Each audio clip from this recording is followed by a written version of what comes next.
and I'm just going to talk a little bit about setting up the T-piece on the warmer.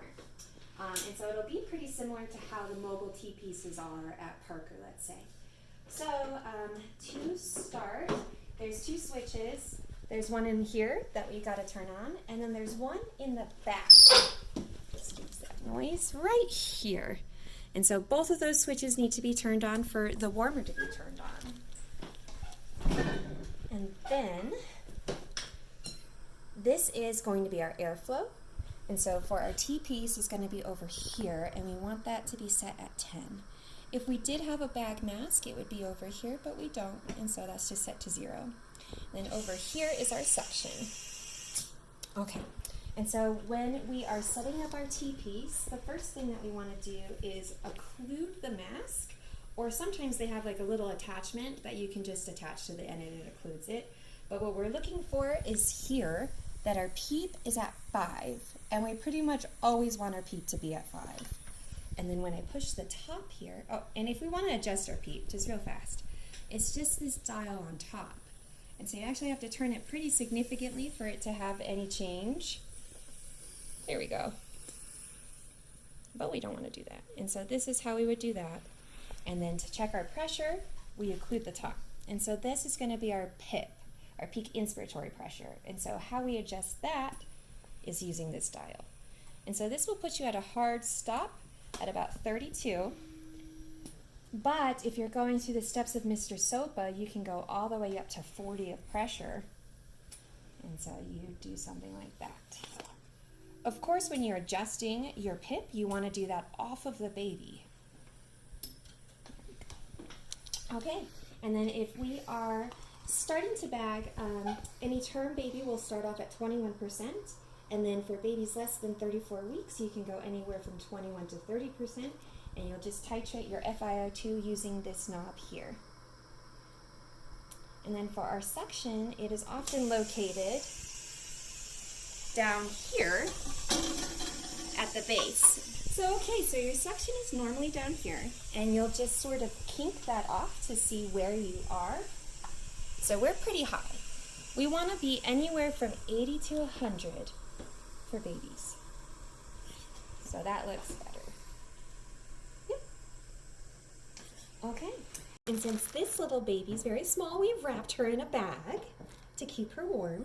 And so we want to have just our smallest mask, and we definitely want to check to make sure that it's not underinflated or overinflated. So if it's underinflated, it's obviously going to be hard to get a good seal. And if it's overinflated, then it sort of just rounds sort of off the face, if that makes sense, bounces. So you might need more air than you expect. Like most of our airway boxes are filled with a 10 milliliter syringe. And actually 10 mils is about what's going to get you to where you need to be on the mask. And so we want that over the nose, over the chin, but not around the baby's eyeballs. And then this is how we provide the breath, is by occluding this top. And so over here,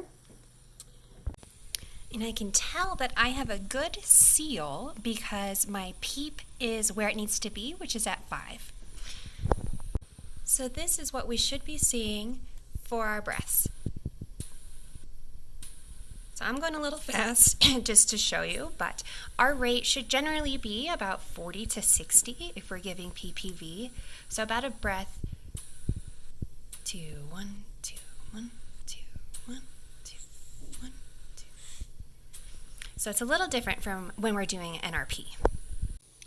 So you wouldn't really be doing this one-handed, but I just want to show you that if you did get distracted and you're just holding down the top white part that's providing the PIP, then that's actually just the pressure that this baby's receiving that whole time. And so this could lead to some complications like a pneumothorax, and we just want to avoid that. We're also not really actively ventilating this baby right now, are we? So no good, don't do that. So we definitely want this pulse ox on for a premature baby. Just in general, if I saw a baby this size, I would put that baby right back on because they are at increased risk for respiratory distress and other deoxygenating events. But it's also important for us in our oxygen titration. And so we want to be titrating this per our minutes. And so how we're going to do that is we start our APGAR timer the second that the entire baby is out. So that will let us know, okay, we are at 2 minutes. So we're okay at 65%, and we actually don't need to go up on our oxygen.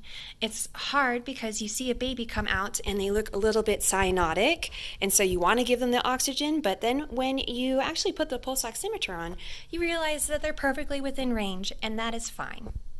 Okay, so now I want to talk about the tanks when we're ready to move the warmer with the baby. You want to open up both tanks by twisting to the right, and then you'll disconnect. And so we want to make sure before we go anywhere that we have at least 1,000 psi for each of these. And since we do, we're good, and we can transport this baby to the NICU.